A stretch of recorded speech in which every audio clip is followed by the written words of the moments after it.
बहुत बहुत शुक्रिया चेयरमैन साहब आई बी वेरी क्विक।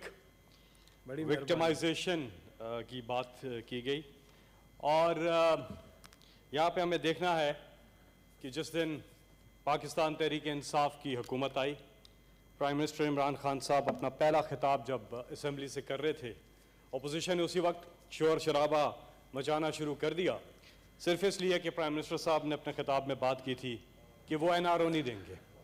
वहाँ से ये शुरू हुए और इन्होंने शोर शराबा मचाया। उसके बाद फिर कश्मीर के ऊपर जॉइंट सेशन जब बुलाया, वहाँ पे इन्होंने उसको एक्सप्लॉइट करने की कोशिश की। उसके बाद ये धरना देने इस्लामाबाद कंटेनर लेकर के आए और कश्मीर कॉज उस वक्त शायद सुर्खियों में था, इंटरनेशनलाइज हुआ था और इन्होंने उसको पीछे कर दिया और अपने धरने को आगे कर दिया। उसके बाद फैटिफ के ऊपर जब हम इनसे मुज़ाकरात करने लगे, वहाँ पे एक बार फिर इन्होंने प्राइम मिनिस्टर इमरान खान साहब को ब्लैकमेल करने की कोशिश की कि हम आपको फैटिफ में तब वोट करेंगे जब आप हमें NRO दे देंगे। और ये लेकर के आगे प्रपोज्ड अमेंडमेंट्स नैब ऑर्डिनेंस में कि नैब को तब्दील कर दिया जाए। 38 में से 34 इन्होंने तारामीम जो हैं वो तजवीज़ कर दी। और इसका मकसद क्या था? इसका मकसद था सिर्फ ज़ाती जो केसेस हैं इनके, उनसे इन्हें रिलीफ मिले और उसके बेनिफिशरीज जो थे, और ये इन्होंने लिख के दिया है चेयरमैन साहब, ये इन्होंने लिख कर दिया है। पाकिस्तान पीपल्स पार्टी और PMLN ने ये तहरीरी तौर पे दिया है इमरान खान साहब को कि आप हमें ये हमारे साथ मुफाहमत करें, मसालियाती ऑर्डिनेंस हमारे साथ साइन करें। इसकी लंबी डिटेल है, लेकिन कुछ चीदा पॉइंट्स जो हैं मैं आपके सामने रखूंगा, हाउस के सामने। इसके जो बेनिफिशरीज हैं पहले ओवरऑल वो देख लेते हैं। इसमें नवाज शरीफ, शहबाज शरीफ, आसिफ जरदारी, यूसुफ रजा गिलानी, मरियम नवाज, ख्वाजा आसिफ, खाकान अब्बासी, खुर्शीद शाह, राना सनाउल्लाह, जावेद लतीफ़, एहसन इकबाल और दीगर शामिल हैं। 3 इसके बुनियादी जो निकात हैं तो 34, और हर शिक के पीछे, हर तरमीम के पीछे इनका एक या एक से जायद आदमी जो है उनके केसेस जो हैं उनको रिलीफ मिलता है। नंबर 1, ये कहते हैं कि 99 से पहले के तमाम केसेस ख़त्म कर दें। उसमें बड़े बड़े केसेस हैं, चौधरी शुगर मिल, अल अजीजिया, सरे महल, एवनफील्ड अपार्टमेंट्स, यानी कि वो तमाम केसेस ख़त्म कर दिए जाएं। नंबर 2, 99,99,999 रुपए तक की करप्शन जो है वो जायज़ करार दी जाए। नंबर 3, नैब जो है वो मनी लॉन्ड्रिंग को ना देखे पब्लिक ऑफिस होल्डर के एतबार से कि वो कर सकता है, पब्लिक ऑफिस होल्डर जितनी चाहे मनी लॉन्ड्रिंग करे, नैब उसको नहीं चेक कर सकता। इसमें बाकी भी डिटेल्स हैं, लेकिन इसके चीदा निकात हैं। अब इमरान खान साहब ने इनको कहा कि बाकी तो ठीक है, पब्लिक इंटरेस्ट की कुछ चीजें हैं, कानून साजी है, इलेक्शन रिफॉर्म्स हैं, बाकी चीजें हैं, उस पर तो हम आपके साथ बैठने को तैयार हैं, लेकिन अपने साथ ये मत लाया करें हमेशा अपनी जाती करप्शन, जाती चोरी और जो केसेस हैं उनसे छुटकारे की ये बात करते हैं। अगर आज भी प्राइम मिनिस्टर इमरान खान उनको ये दे दें तो इनकी ये जो सारी PDM, ये जो ठुस प्रोग्राम है, ये सारा खत्म हो जाएगा। इनके इस्तीफे लतीफे बन गए हैं और इन्होंने सारा वक्त लगाया है अपनी करप्शन के पीछे। अब लोगों को पता है कि लोग, अवाम किसी की करप्शन बचाने के लिए सड़कों पे नहीं निकलते। इन्होंने कहा जी लाहौर फैसला करेगा, तो लाहौर ने तो अपना फैसला कर दिया, लाहौर ने आपको रिजेक्ट कर दिया। फिर ये इस्तीफों वाली बात पे अपनी ही पार्टियों के लोगों को धमकाने लगे। उन्होंने भी कहा कि हम इस्तीफे नहीं देंगे क्योंकि हम आपकी करप्शन बचाने के लिए हम क्यों इस्तीफे दें, हमने जिन नशिस्तों पे इलेक्शन लड़ा, करोड़ों रुपए लगाए हैं, हम क्यों इस्तीफे दें। तो इन्हें समझ आनी चाहिए कि ना अवाम इनकी करप्शन बचाने के लिए निकली, ना इनके अपने लोगों ने इस्तीफे दिए इनकी करप्शन बचाने के लिए। तो NRO के अलावा तो बात हो सकती है, लेकिन इमरान खान साहब इन्हें कभी भी NRO नहीं देंगे। जनाब चेयरमैन, अब जब इनका ये पूरा ड्रामा फ्लॉप हो गया इस्तीफों वाला भी, तो ये अपनी बात से पीछे हट गए। अब मार्च की बातें कर रहे हैं, जो मर्जी करें, जी आए अनुसो बिस्मिल्लाह, मार्च करें। पहले भी की थी आपने, कंटेनर पे सेल्फियां लेकर वापस चले गए थे। विक्टिमाइजेशन है क्या? विक्टिमाइजेशन, पॉलिटिकल विक्टिमाइजेशन ये है जो इमरान खान के साथ इन्होंने किया जब वो ऑपोजिशन में थे। एक बैनुल-अक़वामी इंकिशाफ होता है पैनामा पेपर्स का। वो प्रॉपर्टीज जिनको ये मानने से इनकार करते रहे और कहते रहे, मरियम बीबी कहती रही कि मेरे खानदान की लंदन तो क्या पाकिस्तान में भी कोई जायदाद नहीं है। और जब पैनामा पेपर्स में वो चीजें निकल आई, इमरान खान साहब ने उस पर आवाज उठाई। इन्होंने इमरान खान साहब को पॉलिटिकल विक्टिमाइजेशन का निशाना बना दिया और उनको अदालत लेकर चले गए। अब इमरान खान ना मुल्क से भागे, ना ही अदालत पे हमला किया।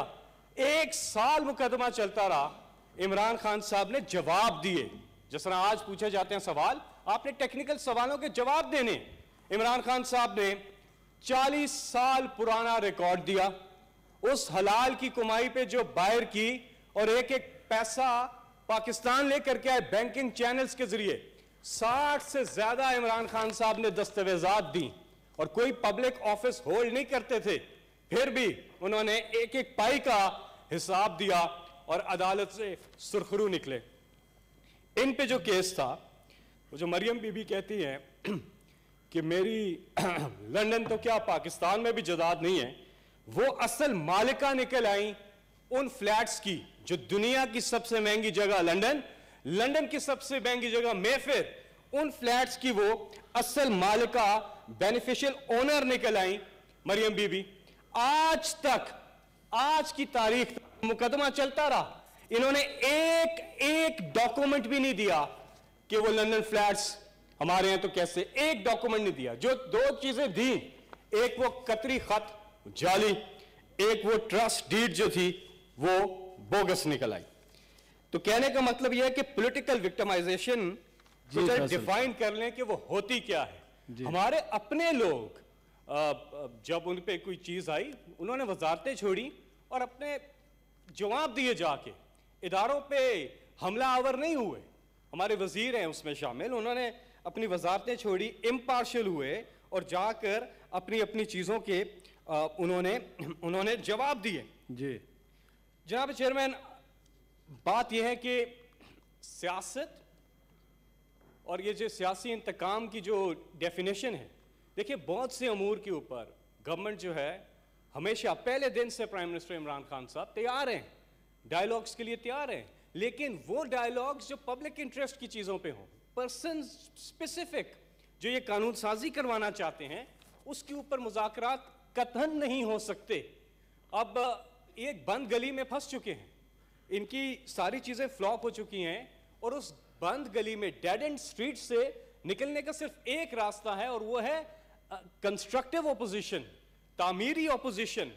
जहां पब्लिक के इंटरेस्ट के खिलाफ अगर हुकूमत जा रही है, हुकूमत की तस्हीह करें, और जहां हुकूमत ठीक जा रही है उसका साथ दें। ये है कंस्ट्रक्टिव ओपोजिशन। दुनिया में कहीं ये नहीं होता कि जाती केसेस जो, और ये सारे जो केसेस हैं ये इमरान खान ने नहीं बनाए, ये सारे केसेस इनके अदवार के बने हुए हैं। अब माजी में क्या होता आया, ये कहते जी हम हुकूमत को एनआरओ नहीं देंगे। हुकूमत एनआरओ दे सकती है, ले नहीं सकती। इनका ज्यादा इनको पता होगा क्योंकि इन्होंने एनआरओ लिए हुए माजी में हुकूमतों से। जनरल मुशर्रफ की जब हुकूमत थी, इन दोनों पार्टियों ने उनसे एनआरओ लिया था, और जब इनकी हुकूमतें थी पहले एक दूसरे के साथ ये एनआरओ करते रहे थे। तो हमेशा जो गवर्नमेंट में होती है पार्टी या गवर्नमेंट जिसकी होती है वो ही एनआरओ दे सकती है, वो एनआरओ लेती नहीं है। और इस चीज का अंदाजा सबसे ज्यादा इनको है क्योंकि उनको आदत है एनआरओ लेने की।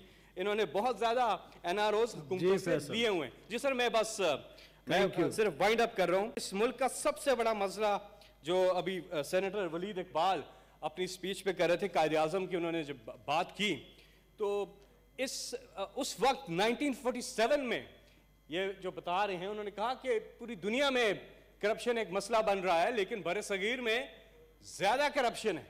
और आज हमारे मुल्क का सबसे बड़ा जो मसला जो इमरान खान साहब ने आज से 24 साल पहले जो अपनी पार्टी शुरू की, वो शुरू ही इसलिए की कि करप्शन और मनी लॉन्ड्रिंग का खात्मा किया जा सके।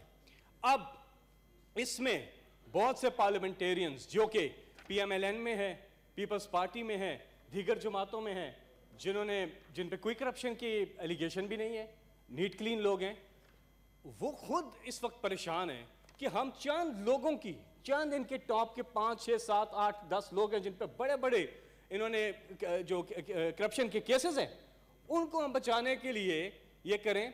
तो इसलिए विद इन पीडीएम भी टूट फूट और विद इन पार्टीज भी इस वक्त टूट फूट का शिकार है। और हम सबको, सारी कौम को करप्शन के खिलाफ खड़े होना है, क्योंकि करप्शन मुल्कों को बर्बाद कर देती है।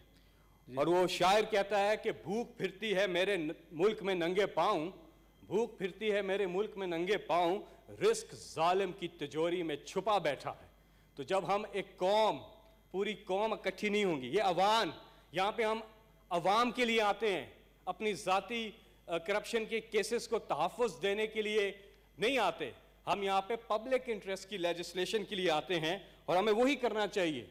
वरना वो इफ्तिखार आरिफ ने कहा ना कि गरीब शहर तो फाकों से मर गया आरिफ, अमीर शहर ने हीरे से खुदकुशी कर ली। हम इस निज़ाम में इतनी बड़ी कहीं तकसीम तो नहीं ला रहे, और तकसीम है, ये तकसीम है जो अल्लाह को नापसंद है। और अल्लाह ताला ने कुरान पाक में भी हमारी कई जगहों पे रहनुमाई फरमाई है। हमें इन चीज़ों से सीखना होगा और अपने मुल्क के लिए सबको पब्लिक इंटरेस्ट के ऊपर इकट्ठे होना होगा। बस सर जाते जाते एक बात कहूँगा, चाहे ये उल्टी कलाबाजियाँ भी खा लें, चाहे ये कुछ भी कर लें, इमरान खान इनको NRO नहीं देंगे, नहीं देंगे, नहीं देंगे।